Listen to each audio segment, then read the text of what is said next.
Hi everyone, this is Chandan and welcome to Chandan logics.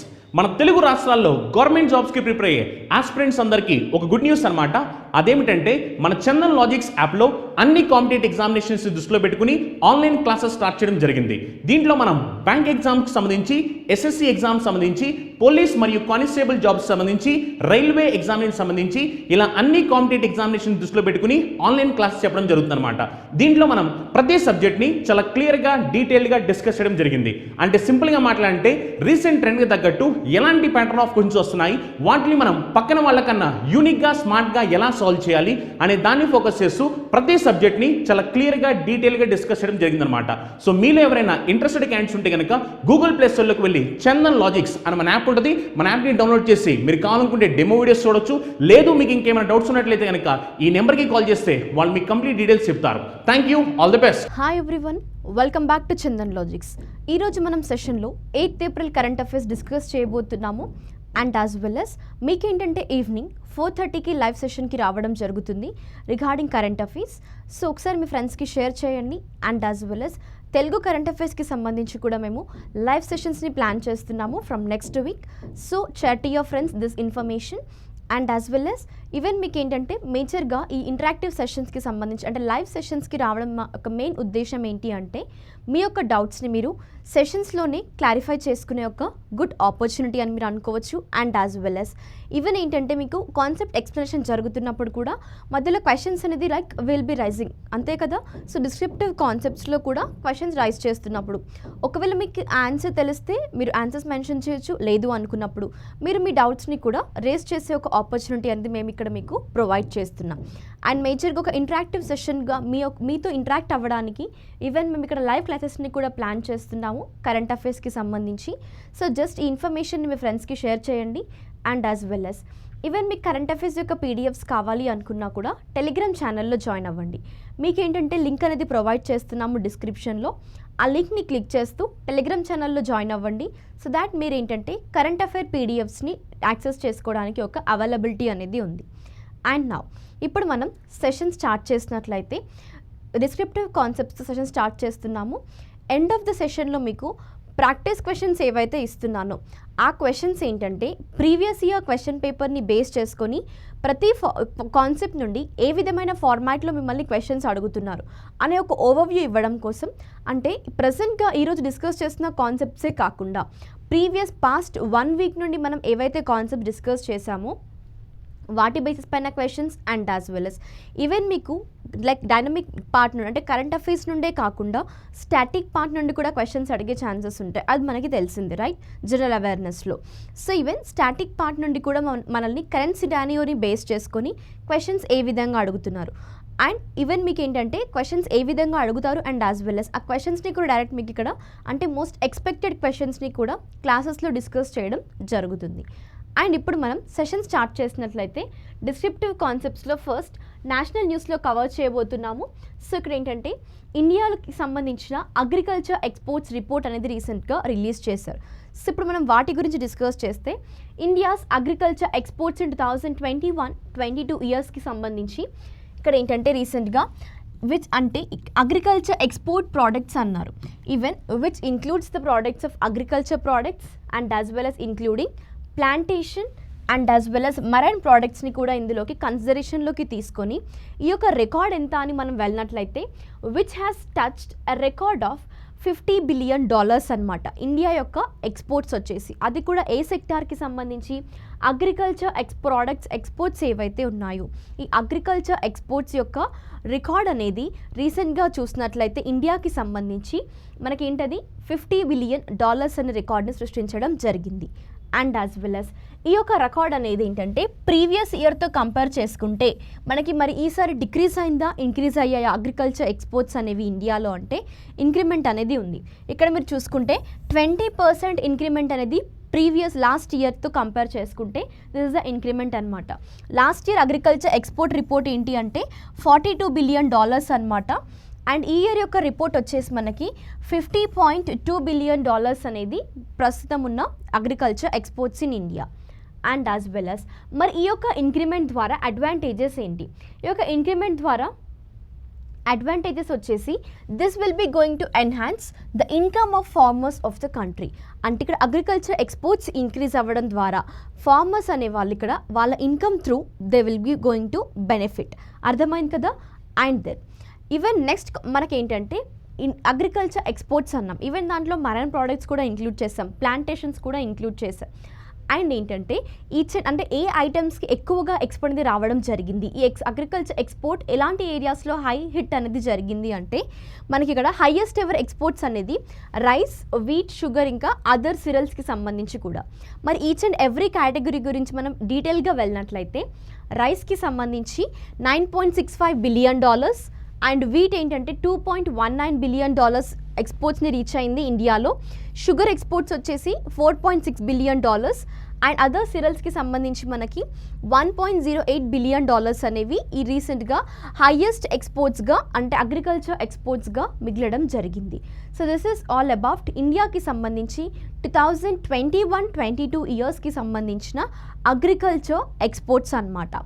And as well us even ఇక్కడ మీరు చూస్తున్నట్లయితే overall record ఎంత మనకి $50 బిలియన్ అనేది రీసెంట్గా రిలీజ్ అయిన డేటా ప్రకారము ఇండియాకి సంబంధించిన అగ్రికల్చర్ ఎక్స్పోర్ట్స్కి సంబంధించింది. క్లియర్ కదా. అండ్ దెన్ నెక్స్ట్ మనం కాన్సెప్ట్ స్టేట్ న్యూస్లో డిస్కస్ చేసినట్లయితే ఈరోజు కరెంట్ అఫైర్లో ఉంది. Before going to know about the state news, ఇక్కడ మీకు క్వశ్చన్ రైజ్ చేస్తున్నాను, కమెంట్ సెక్షన్లో క్వశ్చన్కి ఆన్సర్ చేయండి. ద ఫస్ట్ క్వశ్చన్ ఏంటి అంటే మీకు ఇక్కడ what is the work of CII and full form కూడా మెన్షన్ చేయండి. సిఐఐ యొక్క full form established here, headquarters and as well as the role లేదా ఫంక్షన్స్ ఆఫ్ సిఐఐ. ఇక్కడ మీకు సిఐఐ గురించి వెళ్ళినట్లయితే యాక్చువల్గా కాన్ఫెడరేషన్ ఆఫ్ ఇండియన్ ఇండస్ట్రీ అన్నమాట. అంటే ఇక్కడ మీకు ప్యారలల్గా స్టాటిక్ పార్ట్ నుంచి కూడా ఏ విధమైన క్వశ్చన్స్ వస్తాయి సడన్ కాన్సెప్ట్ని మనం పిక్ చేసుకుంటే. ఇక్కడ ఏంటంటే మనకి confederation of industry that is Indian ఇండస్ట్రీకి సంబంధించి ఫంక్షన్, దాని యొక్క ఆ యొక్క ఆర్గనైజేషన్ యొక్క ఫంక్షన్ లేదా మనకి ఏంటంటే రోల్ కానీ ఆబ్జెక్టివ్ కానీ మేజర్ క్వశ్చన్. అండ్ అదర్ ఏరియాస్కి వెళ్ళినట్లయితే ఎస్టాబ్లిష్డ్ ఇయర్ ఇంకా హెడ్ క్వార్టర్స్. కమెంట్ సెక్షన్లో మెన్షన్ చేయడానికి ట్రై చేయండి సిఐకి సంబంధించి. అండ్ దెన్ ఇప్పుడు మనం కాన్సెప్ట్లోకి వెళ్ళినట్లయితే రీసెంట్గా ఉత్తరాఖండ్లో ఒక పైలట్ ప్రాజెక్ట్ని లాంచ్ చేశారు. పైలట్ ప్రాజెక్ట్ ఏంటంటే వన్ హెల్త్ పైలట్ ప్రాజెక్ట్ అన్నమాట. మరి ఈ వన్ హెల్త్ పైలట్ ప్రాజెక్ట్ యొక్క ఆబ్జెక్టివ్ ఏంటి, ఇందులో వెయిట్ని కవర్ చేయబోతున్నారు, అసలు ఉత్తరాఖండ్లో ఎందుకోసం లాంచ్ చేశారు, ఇప్పుడు మనం క్లియర్గా డిస్కస్ చేద్దాం. అండ్ మరి ఇది పైలట్ ప్రాజెక్ట్ని లాంచ్ చేశారు అన్నాం, దీంట్లో ఎలాంటి ministries and as well as ఏ ఒక్క organisations government of India involve అయిందా లేదా, సో ఇలాంటి కాన్సెప్ట్స్ అన్ని ఇప్పుడు మనం ఇన్ డీటెయిల్గా డిస్కస్ చేయబోతున్నాము. అండ్ ఇక్కడ మనం కాన్సెప్ట్కి వెళ్ళినట్లయితే department of animal husbandry and dairying and as well as in collaboration with CII Confederation of Indian ఇండస్ట్రీతో పాటు Bill and Melinda Gates Foundation వాళ్ళు కూడా ఈ యొక్క పర్టిక్యులర్ పైలట్ ప్రాజెక్ట్ని లాంచ్ చేయడం జరిగింది.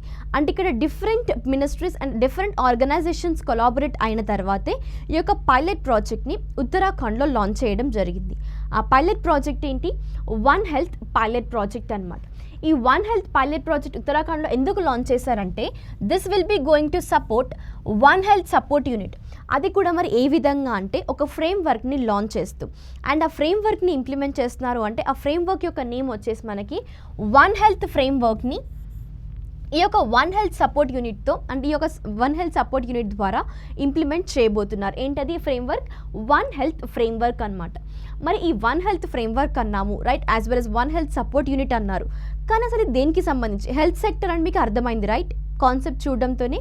కానీ ఏ విధంగా హెల్ప్ అవ్వబోతుంది అంటే this will be going to bring the activities like data collection on the diseases and as well as outbreaks, management etcetera. So ఇలాంటి యాక్టివిటీస్ అన్నీ అండర్ వన్ హెల్త్ పైలట్ ప్రాజెక్ట్లో ఇంప్లిమెంట్ చేయబోతున్నారు.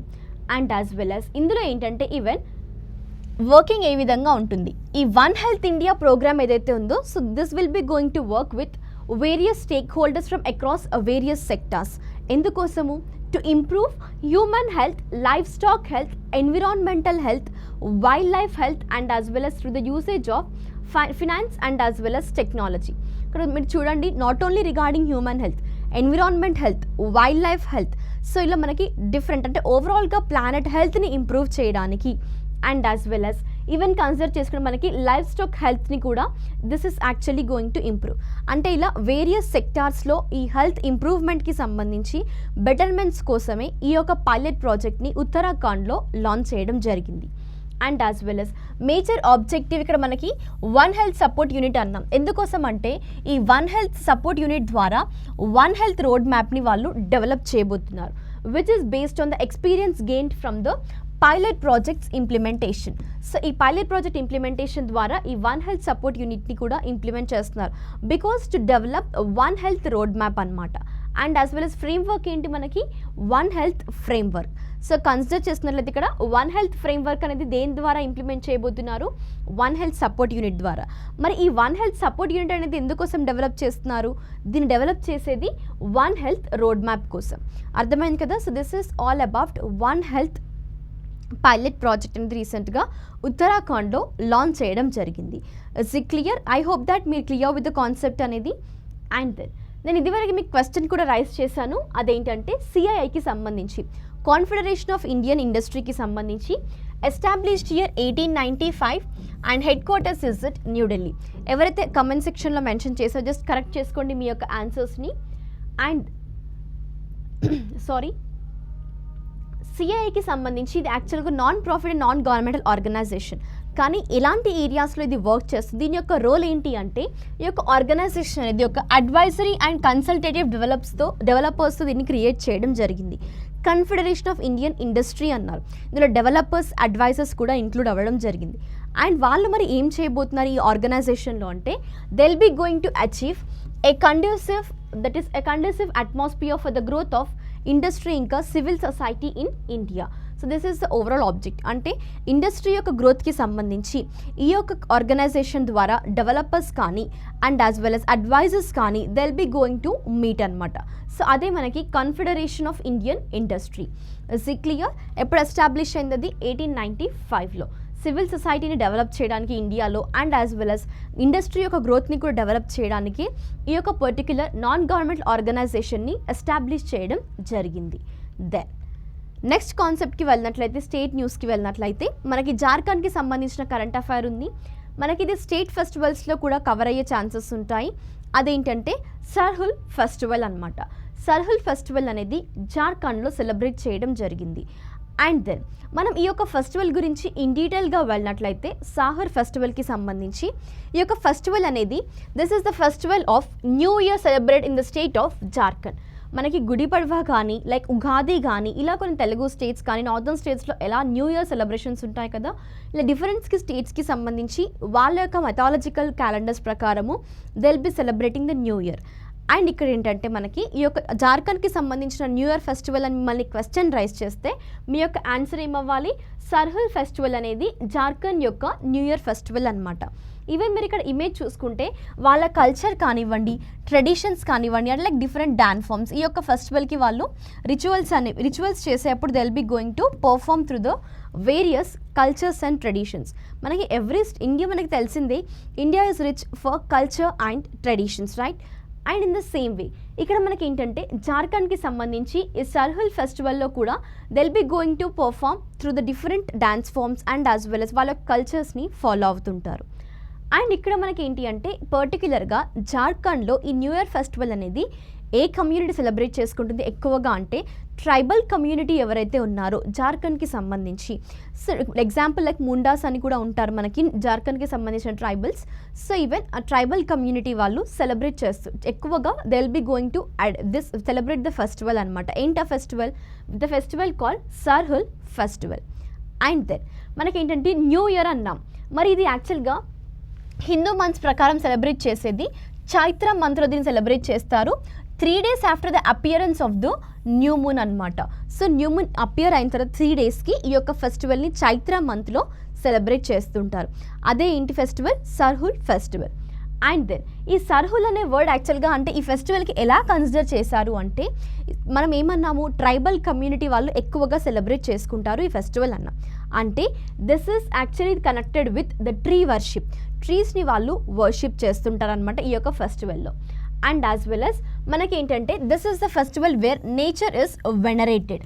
అండ్ దెన్ 2022లో మరి ఇక్కడ మనకి ఏమన్నారు, అక్కడ న్యూ మూన్కి 3 days ఆఫ్టర్ అన్నారు. అంటే after 3 days new moon, like మనకి న్యూ మూన్ అపియరెన్స్ తర్వాత మళ్ళీ 3 రోజులకి ఈ ఫెస్టివల్ సెలబ్రేట్ చేయడం స్టార్ట్ చేస్తారు.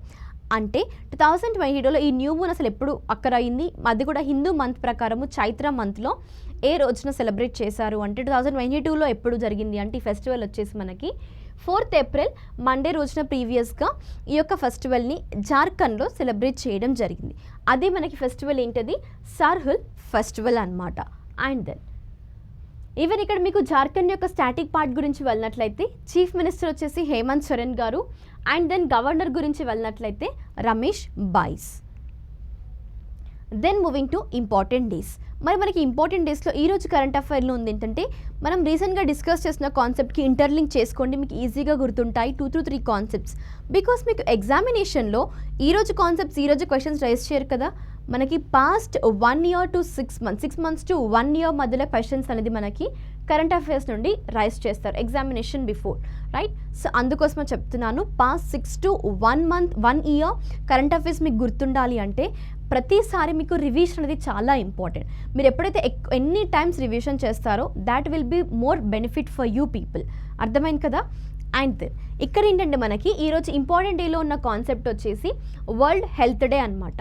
మరి ఇక్కడ మనకి వరల్డ్ హెల్త్ డే అనేది యాన్యువల్గా ఏ డేట్ రోజు సెలబ్రేట్ చేస్తారు అంటే 7th of April world Health day అనేది సెలబ్రేట్ చేయడం జరుగుతుంది. మరి యొక్క వరల్డ్ హెల్త్ డే అనేది 7th April సెలబ్రేట్ చేశారు, ఫైన్ అండ్ గుడ్. కానీ రీజన్ ఏంటి అనేది మనం డిస్కస్ చేద్దాము. అండ్ మీ క్వశ్చన్ ఏంటంటే, ఫస్ట్ ఇక్కడ చూడండి, what is the role of World Health Organisation and established ఇయర్ని కమెంట్ సెక్షన్లో మెన్షన్ చేయండి. Until that then will be going through the concept. So ఇక్కడ మనకి వరల్డ్ హెల్త్ డే ఎందుకోసం సెలబ్రేట్ చేస్తారు అంటే మెయిన్ ఆబ్జెక్టివ్ వచ్చేసి to raise the awareness about the importance of health clear and as well as which is about the ongoing health issues కానివ్వండి across the world.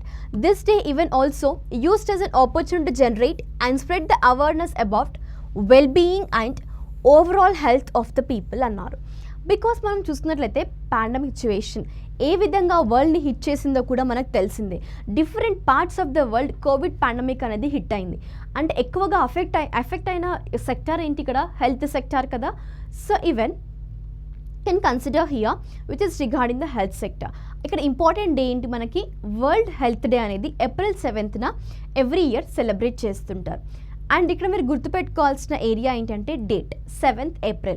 Then ఇప్పుడు మనం historical బ్యాక్గ్రౌండ్కి వెళ్తే మీకు date ఈజీగా గుర్తుంటుంది. సో బిఫోర్ దాట్ ఎంతమంది అయితే కరెక్ట్గా ఆన్సర్ చేశారు ఈ యొక్క క్వశ్చన్స్కి, అట్లీస్ట్ ఇప్పుడైనా ఆన్సర్ చేయడానికి ట్రై చేయండి. Will be going to even discuss about World Health Organization కూడా. అండ్ దెన్ మనకేంటంటే డేట్ అండ్ ఆబ్జెక్టివ్ డిస్కస్ చేసాం. ఇప్పుడు థీమ్ గురించి వెళ్ళినట్లయితే దిస్ ఇయర్ థీమ్ వచ్చేసి అవర్ ప్లానెట్ అవర్ హెల్త్ అనేది 2022 యొక్క వరల్డ్ హెల్త్ డే థీమ్ అనమాట. అండ్ దెన్ హిస్టరికల్ బ్యాక్గ్రౌండ్కి వెళ్ళినట్లయితే ఇక్కడ చూసుకోండి, మీకు our health and our planet అంటే హ్యూమన్ బీయింగ్ హెల్త్తో పాటు ప్లానెట్ హెల్త్ కూడా ఎంత ఇంపార్టెంట్ అనేది ఒకటి మనకి లైక్ ఒక ఓవర్వ్యూ ఇవ్వడం కోసమే థీమ్ అనేది 2022ది అవర్ ప్లానెట్ అవర్ హెల్త్ అనే ఒక థీమ్ని కన్సిడర్ చేయడం జరిగింది. అండ్ దెన్ మనకి హిస్టరికల్ బ్యాక్గ్రౌండ్కి వెళ్తే ప్రీవియస్గా first time world Health day అనేది 7th April కాకుండా 22nd July సెలబ్రేట్ చేశారు 1949లో. ఎప్పుడు అది 22nd July. కానీ తర్వాత ఏం చేశారంటే ఈ 22nd July అనే డేట్ని చేంజ్ చేయడం జరిగింది. ఏ డేట్కి అది 7th April సెలబ్రేట్ చేస్తున్నారు. ఎందుకోసం 7th April అంటే యాక్చువల్గా ఇక్కడ మీకు ఏంటంటే వరల్డ్ హెల్త్ ఆర్గనైజేషన్ ఎప్పుడు ఎస్టాబ్లిష్ అని తెలిస్తే మీకు ఇది అర్థమవుతుంది. ఏంటంటే 7th April 1948లో వరల్డ్ హెల్త్ ఆర్గనైజేషన్ అనేది ఇంప్లిమెంటేషన్ చేయడం జరిగింది. అంటే కొంచెం నంబర్ ఆఫ్ కంట్రీస్ అనేవి అగ్రిమెంట్ చేశాయి. ఎన్ని నంబర్ ఆఫ్ కంట్రీస్ అంటే 61 కంట్రీస్ అనేవి ఒక అగ్రిమెంట్ చేశాయి. ఎందుకోసము, వరల్డ్ హెల్త్ ఆర్గనైజేషన్ని ఎస్టాబ్లిష్ చేయడానికి ఇంప్లిమెంటేషన్ కోసం 1948 7th April.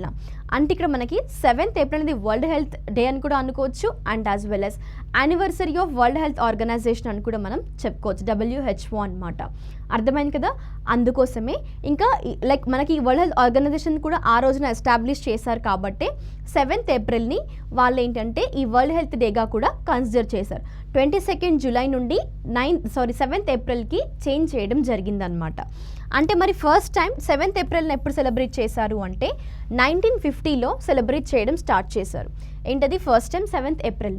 1949లో ఏంటంటే మనకి 22nd జూలై సెలబ్రేట్ చేశారు.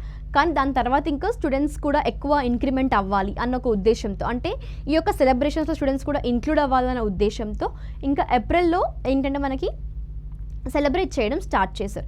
వన్ ఆఫ్ ద రీజన్ వచ్చేసి which includes all about World Health Organisation established date కాబట్టి ఆ రోజున సెలబ్రేట్ చేయడం స్టార్ట్ చేశారు. అండ్ దెన్ మిమ్మల్ని role of World Health Organisation mention చేయమన్నాను. మరి మీరు ఎదివరకైతే మెన్షన్ చేసి జస్ట్ ఒకసారి క్లారిఫై చేసుకోండి. ఇక్కడ వరల్డ్ హెల్త్ ఆర్గనైజేషన్ అనేది ఒక స్పెషలైజ్డ్ ఏజెన్సీ అనమాట, మనకి యునైటెడ్ నేషన్స్ యొక్క స్పెషలైజ్డ్ ఏజెన్సీ. అండ్ ఇదేంటంటే which is responsible for world wide all over the world wide public హెల్త్కి సంబంధించి this is responsible for the international public health. Is it clear? So ఇక్కడ world Health Organisation అనేది చాలా వరకు మనకి ఇచ్చే ఇనిషియేటివ్స్ కానివ్వండి, డెవలప్మెంట్స్ కానివ్వండి, ఓవరాల్ ఇంటర్నేషనల్ వైడ్గా పబ్లిక్ని ఉద్దేశించే పబ్లిక్ హెల్త్ని కన్సిడరేషన్లోకి తీసుకొని అది ఇచ్చే కొన్ని ఐడియాస్ కానివ్వండి, లైక్ ఇన్నోవేషన్స్ అండ్ డెవలప్మెంట్స్ని కూడా మనకి WHO తీసుకురావడం జరుగుతుంది. అండ్ దెన్ నెక్స్ట్ కాన్సెప్ట్కి వెళ్ళినట్లయితే అపాయింట్మెంట్స్ గురించి డిస్కస్ చేస్తే మనకి ఫస్ట్ అపాయింట్మెంట్స్ గురించి వెళ్ళే ముందు ఒక క్వశ్చన్ మీకు ఇక్కడ, వెదర్ DCB బ్యాంక్ అనేది గవర్నమెంట్ సెక్టార్ బ్యాంకా ప్రైవేట్ సెక్టార్ బ్యాంకా అనేది కమెంట్ సెక్షన్లో మెన్షన్ చేయండి. అండ్ దెన్ మనకి ఈరోజు అపాయింట్మెంట్లో ఉన్న పర్సన్ గురించి వెళ్ళినట్లయితే మురళీ నటరాజన్ గారు MD అండ్ CEOగా DCB బ్యాంక్కి అపాయింట్ అవ్వడం జరిగింది. అంటే ఇక్కడ అపాయింట్ అవ్వడం అన్నారా, రీఅపాయింట్మెంట్ అన్నారా? కరెక్ట్గా చూడండి ఒకసారి మీరు కాన్సెప్ట్లో ఏంటంటే రీఅపాయింట్మెంట్ అన్నారు. అంటే ప్రీవియస్గా ఆల్రెడీ ఆ పర్సన్ అదే పొజిషన్లో ఉండింది, తన యొక్క టెన్యూర్ని జస్ట్ ఎక్స్టెండ్ చేశారనమాట. అందుకోసమే అక్కడ మనకి ఒక టర్మినాలజీ యూజ్ చేస్తారు. ఏంటి టర్మినాలజీ? రీఅపాయింట్మెంట్ అనేది. అర్థమైంది కదా? రీఅపాయింట్మెంట్ అంటే ఆల్రెడీ పర్సన్ అదే పొజిషన్లో ఉన్నారు, తన యొక్క పీరియడ్ని ఎక్స్టెండ్ చేశారు. మరి ఎన్ని ఇయర్స్ వరకు ఎక్స్టెండ్ చేశారు అంటే 2 years ఎక్స్టెండ్ చేయడం జరిగింది. అదేంటంటే మనకి ఇక్కడ రిజర్వ్ బ్యాంక్ ఆఫ్ ఇండియా అనేది రీసెంట్గా అప్రూవ్ చేసిన ఎక్స్టెన్షన్ వచ్చేసి in the tenure of Murali Natarajan గారిది as MD and as well as chief executive ఆఫీసర్గా DCB బ్యాంక్కి for the period of 2 years. అది మరి ఎప్పటి నుండి అంటే April 29th, 2022 నుండి April 28th, 2024 వరకు అనమాట. అంటే ప్రీవియస్గా మనకి నటరాజన్ గారు కూడా MD అండ్ CEOగా ఎప్పుడు అపాయింట్ అయ్యారు అంటే ఈ బ్యాంక్ DCB బ్యాంక్లో వర్క్ చేస్తుంది సిన్స్ April 2009 నుండి అనమాట. సో ఇప్పుడు 2022 ఇది మనం చెప్పుకుంటే మళ్ళీ ఇంకొక 2 yearsకి కూడా తన యొక్క టర్మ్ని ఎక్స్టెండ్ చేశారు 2024 వరకు. ఎందుకోసము అంటే రీసెంట్గా RBI reserve Bank of India అనేది ఇలాంటి కొన్ని అపాయింట్మెంట్ లైక్ అప్రూవల్స్ని ఇస్తుంది అనమాట. ఇక్కడ మనకి సెంట్రల్ బ్యాంక్ ఆఫ్ ఇండియా అని చెప్పుకోవచ్చు, Reserve Bank of India that is RBI. And then ఇక్కడ ఏంటంటే నటరాజన్ గారు కంప్లీట్ చేసింది కూడా మనకి 15 years అట్ ద హెల్ప్. అంటే ఇక్కడ మనకి చూసుకోవాలి 2024 వరకు తను 15 years టర్మ్ని కంప్లీట్ చేయబోతున్నారు. అర్థమైంది కదా? అంటే ఒక మైల్ స్టోన్ని రీచ్ అవ్వబోతున్నారు. సో అందుకోసం ఇక్కడ తన ఎక్స్టెన్షన్ అనేది కూడా జరిగింది. ప్రీవియస్గా తను వర్క్ చేస్తుంది కూడా 2009 నుండి అనమాట DCB బ్యాంక్లో. అండ్ దెన్ మరి DCB బ్యాంక్ గురించి వెళ్ళినట్లయితే ఎస్టాబ్లిష్ అయింది మనకి 1913లో and headquarters is it Mumbai. Then government స్కీమ్స్కి వెళ్ళినట్లయితే ప్రాకృతి ఎన్విరాన్మెంట్ అవేర్నెస్ మస్కట్ని రీసెంట్గా లాంచ్ చేశారు. 5th ఏప్రిల్న ఈ మస్కట్ని రిలీజ్ చేయడం జరిగింది. అదేంటంటే ప్రాకృతి అనే ఒక మస్కట్ అనమాట. అండ్ ఇది లాంచ్ చేసింది కూడా మనకి భూపేంద్ర యాదవ్ గారు, యూనియన్ ఎన్విరాన్మెంట్ మినిస్టర్.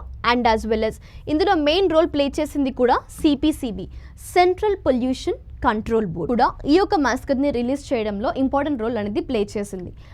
ఆ యొక్క పోర్టల్ ఏంటి ఇక్కడ మనకి ఆ యొక్క మాస్కట్ వచ్చేసి ప్రాకృతి మాస్కట్ అనమాట.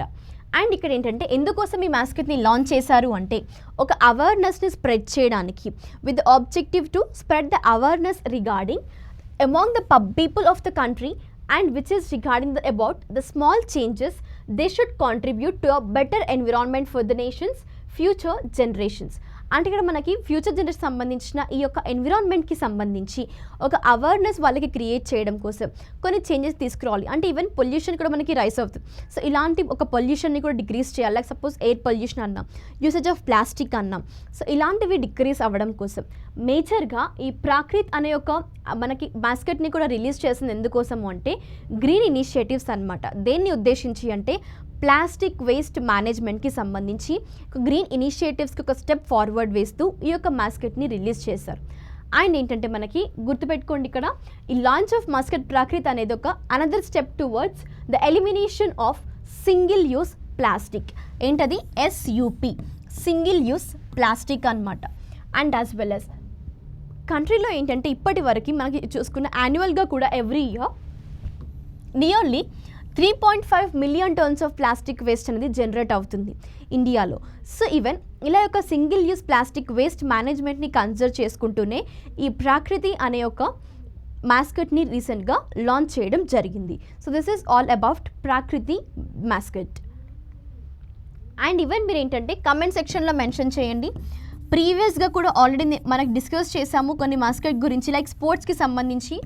సో యాక్చువల్గా ఈ మాస్కెట్ అనే వాటిని ఎందుకు లాంచ్ చేస్తుంటారు, అసలు ఏ పర్పస్లో ఇలాంటి మాస్కెట్ని యూజ్ చేస్తుంటారు అనేది కమెంట్ సెక్షన్లో ఇన్ డీటెయిల్గా మెన్షన్ చేయడానికి ట్రై చేయండి.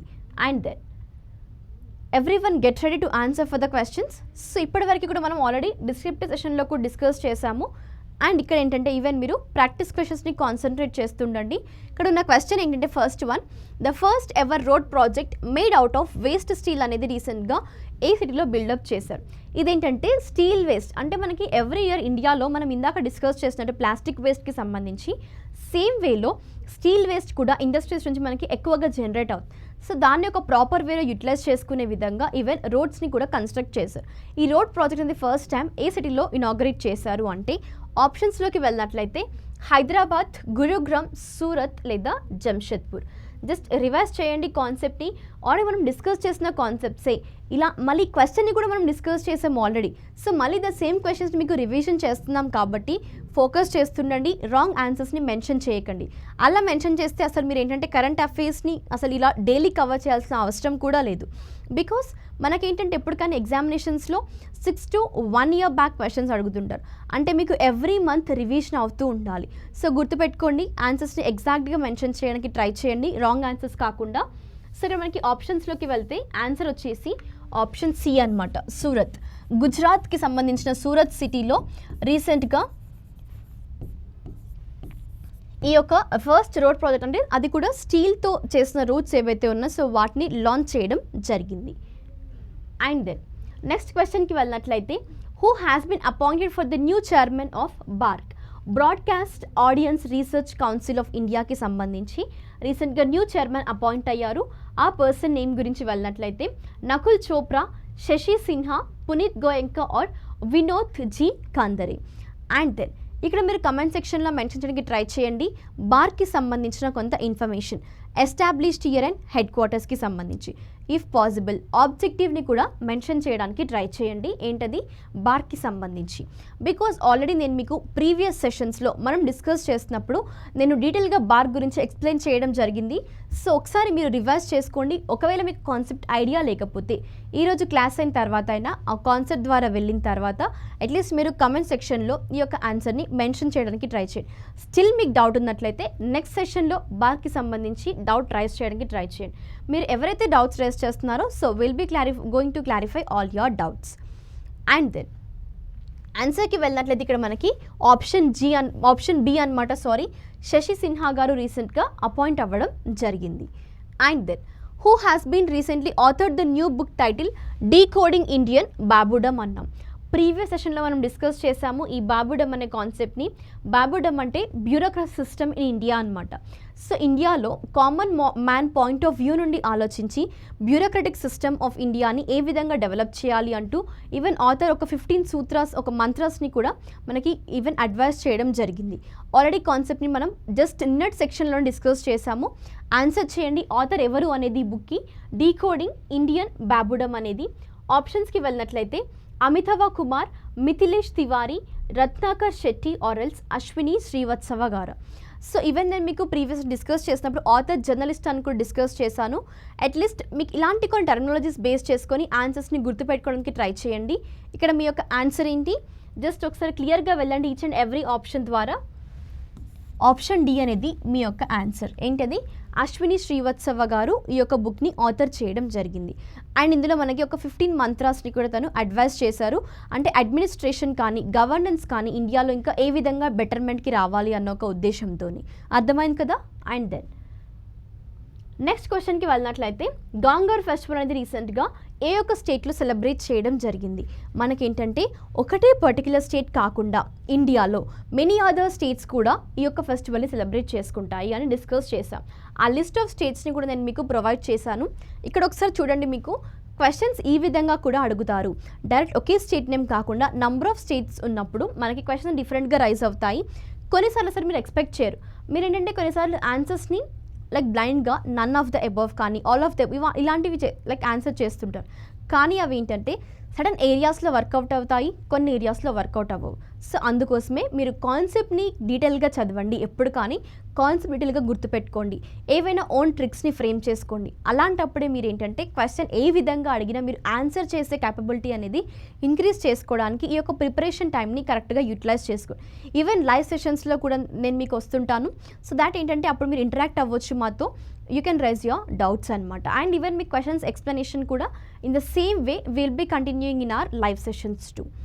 అండ్ ఇక్కడ మనకి ఆప్షన్స్కి వెళ్ళినట్లయితే అస్సాం, మధ్యప్రదేశ్, రాజస్థాన్ ఆర్ఎల్స్ బోత్ బి అండ్ సి. పర్టికులర్గా మనకి రాజస్థాన్లో గాంగర్ ఫెస్టివల్ అనేది ఇంపార్టెంట్ ఫెస్టివల్ అని డిస్కస్ చేసాం. కానీ అదర్ స్టేట్స్లో కూడా సెలబ్రేట్ చేస్తారు అన్నాం. అందులో one of that is Madhya Pradesh. అర్థమైంది కదా. అంటే ఇక్కడ మనకి ఆప్షన్ ఏమవుతుంది, ఆన్సర్ అనేది both B and C.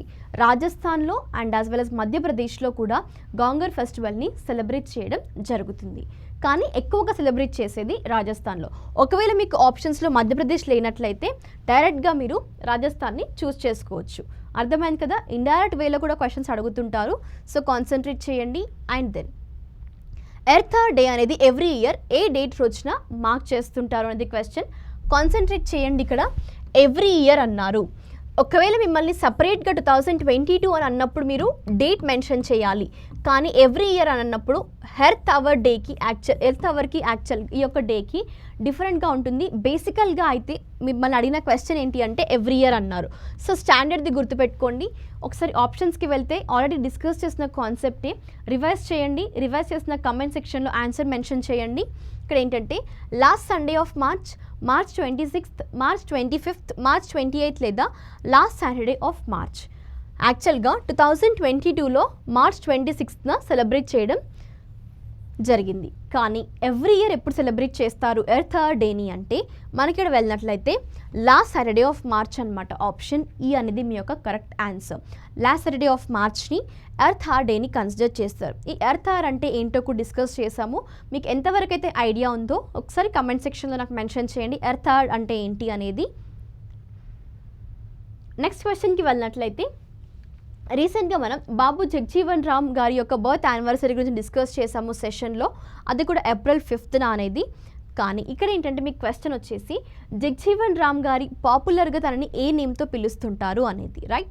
So ఇక్కడ ఆప్షన్స్కి వెళ్ళినట్లయితే బాపు, బాబూజీ, చాచా ఆర్ఎల్స్ బాబూలాల్. ఇక్కడ మనకి ఏంటంటే ఈవెన్ బాపు అని ఎవరిని పిలుస్తుంటారు, మనకి మహాత్మా గాంధీ గారిని. అండ్ దెన్ బాబూజీ అని ఎవరిని పిలుస్తుంటారు, చాచా అని ఎవరిని పిలుస్తుంటారు. మనకి వెళ్ళినట్లయితే ఇక్కడ చాచా అని యాక్చువల్గా చాచాజీ నెహ్రూ అని మనకు తెలిసిందే, ప్రైమ్ మినిస్టర్ ఆఫ్ ఇండియా అని. అండ్ దెన్ ఇక్కడ మీకు రిమైనింగ్ ఆప్షన్స్ ఏంటి, Babulal and as well as Babuji. క్లాస్లో మనం డిస్కస్ చేసాము. ఎగ్జాక్ట్గా గుర్తు తెచ్చుకోవడానికి ట్రై చేయండి. అదేంటంటే బాబూజీయా లేదా బాబులాల్ గారా అనేది ఒకసారి కాన్సన్ట్రేట్ లైక్ రిమెంబర్ చేసుకొని ట్రై చేసి కామెంట్ సెక్షన్లో మెన్షన్ చేయండి. అండ్ ఇక్కడ మనం వెళ్ళినట్లయితే ఎవరి గురించి, అది బాబు జగ్జీవన్ రామ్ గారి గురించి. ఈవెన్ తన యొక్క ఫ్రీడమ్ స్ట్రగుల్కి సంబంధించి కూడా ఎక్కువగా ఫైట్ చేశారు. And even backward classes, oppressed క్లాసెస్కి సంబంధించి తను ఫైట్ చేయడం జరిగింది. సో ఇలాంటి ఒక ఎమినెంట్ పర్సన్ని పాపులర్గా ఏమని పిలుస్తుండేవారు అనేది మనకి ఇక్కడ ఆన్సర్ ఏంటి అంటే just try to mention comment section. Option B అనేది మీ యొక్క ఆన్సర్. బాబూజీ అని మనకి బాబు జగ్జీవన్ రామ్ గారిని ఎక్కువగా పిలుస్తుంటారనమాట. నేను మీ క్లాస్ డిస్కస్ చేసినప్పుడు కూడా చెప్పాను. ఇంకా కూడా మీరు ఇంకా రాంగ్ ఆన్సర్స్ మెన్షన్ చేస్తే like you have to concentrate more. ఇక్కడ ఏంటంటే బాబు జగ్జీవన్ రామ్ గారు అన్నాము. సో ఇందులో మీరు జస్ట్ ఇక్కడ బాబూజీ అని గుర్తుపెట్టుకోండి, తన నేమ్లోనే అని కూడా నేను మీకు షార్ట్ కట్ కూడా క్లాస్లో డిస్కస్ చేశాను. ఒకసారి గుర్తు తెచ్చుకోండి. ఇలాంటివి ఏంటంటే గన్ షాట్ ఏరియాస్ కొన్నిసార్లు మిమ్మల్ని స్టాటిక్ పార్ట్కి సంబంధించి Nick names of eminent persons అనే టాపిక్లో స్టాటిక్ పార్ట్ నుండి క్వశ్చన్స్ రైజ్ అవుతాయి. మళ్ళీ ఏంటంటే కరెంట్ సినారియోలో మనకి ఎవరైతే ఎమినెంట్ పర్సన్స్ ఉన్నారో వాళ్ళ గురించి క్వశ్చన్స్ రైజ్ అవుతాయి. అదే మనకి current affairs related static part అనమాట. క్లియర్ కదా? అండ్ దెన్ నెక్స్ట్ క్వశ్చన్కి వెళ్ళినట్లయితే when did Sri Lanka became independent అనేది క్వశ్చన్.